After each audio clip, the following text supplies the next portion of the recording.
Hey guys, if you're just signing on with us now, this video is going to show you how to take the head off a KX250F.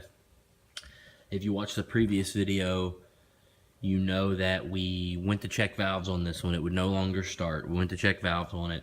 One valve was extremely loose. One was tight. So once we got the cam caps off, got the cam caps out and checked it, one of our valve stems was mushroomed, which normally means a dropped valve or some kind of problem.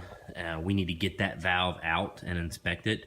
So that's where we were as of now. So we'll go ahead and go through everything you need to do to get the head off. First thing you have to do is drain the coolant. We just did that a second ago. Here is your coolant drain right there.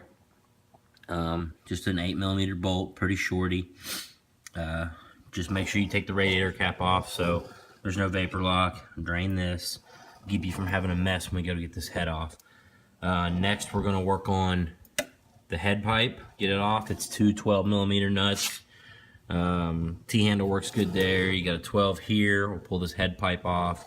We're going to pop the subframe with these two bolts. We're gonna loosen up the clamp on the throttle body so we can pull it back a little bit off the head. Of course, you got the motor mounts on both sides and the radiators. We're going to get all those off, and after that we should be able to get that head off.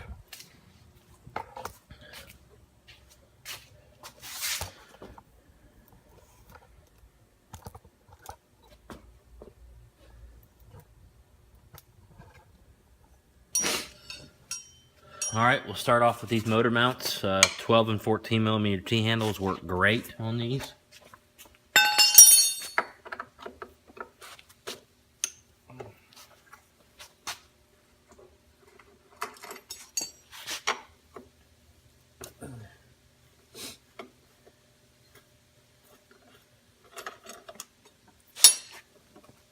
Same thing on the other side.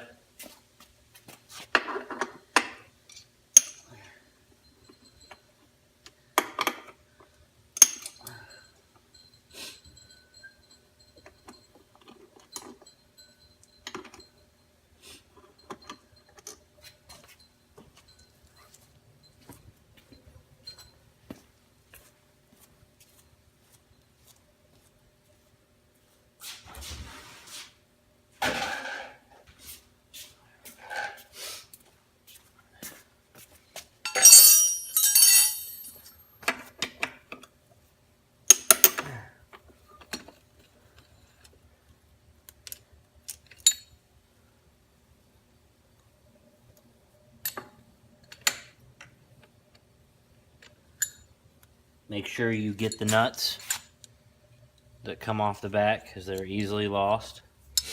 These are only on the 14 mils. Just a reminder, this is a 2012 KX250F.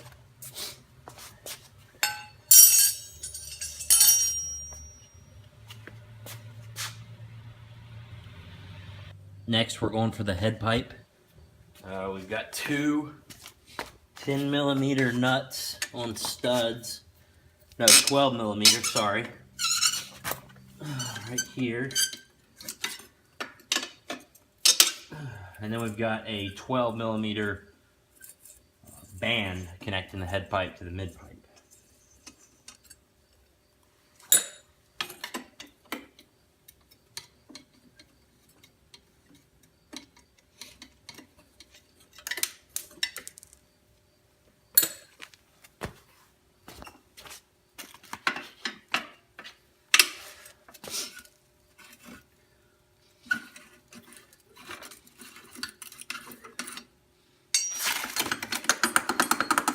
Head pipe comes right off. Next is your radiators. They can be fairly time consuming.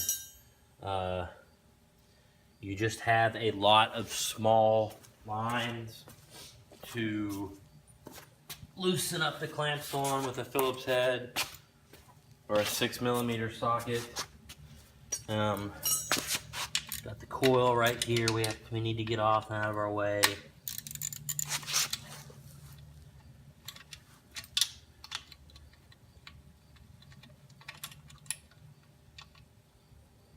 You don't necessarily have to take this off, but for me, I just like to get it out of the way. Connector right there.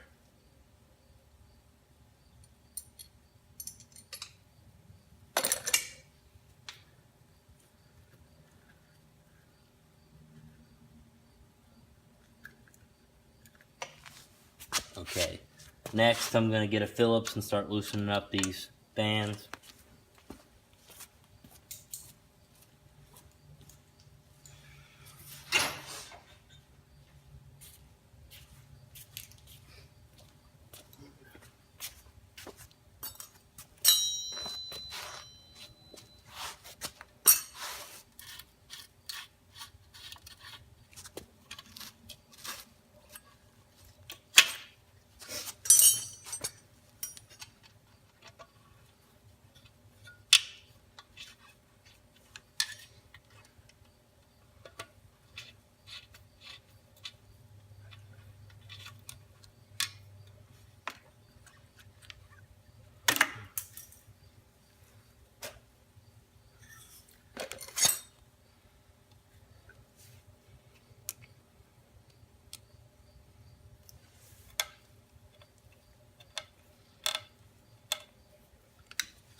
I've got a couple 8mm actually bolting the radiator to the frame.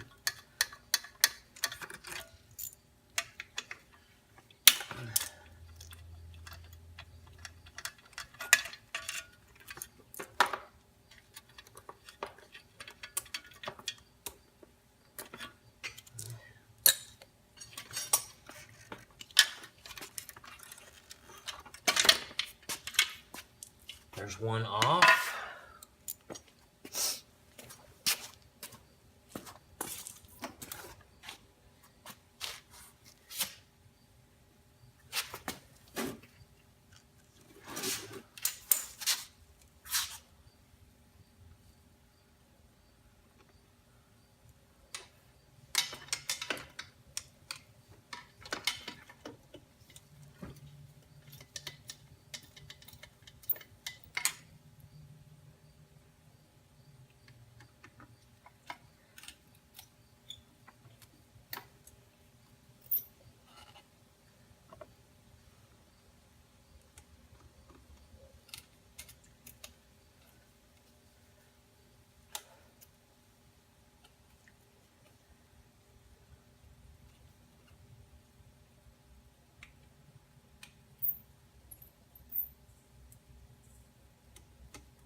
Alright, radiator hoses are off. So what I like to do next is take out these subframe bolts, and then I'm going to actually loosen up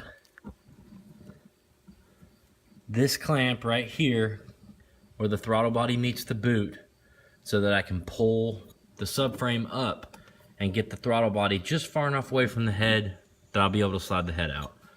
That'll be next.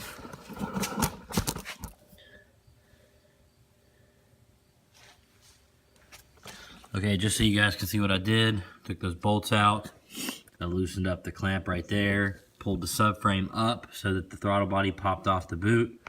I also took out these two bolts. They're 6mm Allens. Now the only thing I have left to do to get this head off is I have 12mm head bolts. 1, 2, and then the other 2 over here on the outside.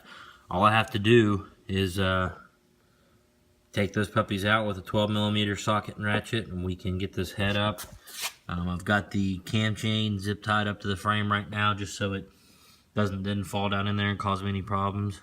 I'm going to go ahead and take these 4 bolts out and get ready to lift the head up. A couple more things I forgot. There's actually a water temp sensor back here. I don't know if you can see that. You have to unplug that. And the coil that sits right here above the head, you actually have to get that out of the way. It makes it a lot easier. So I'm ready to pull the head up now. I've got my chain here to the head. Yep, you can see the whole thing's moving there. So I'm going to go ahead and put this camera down and just pull that head off the top.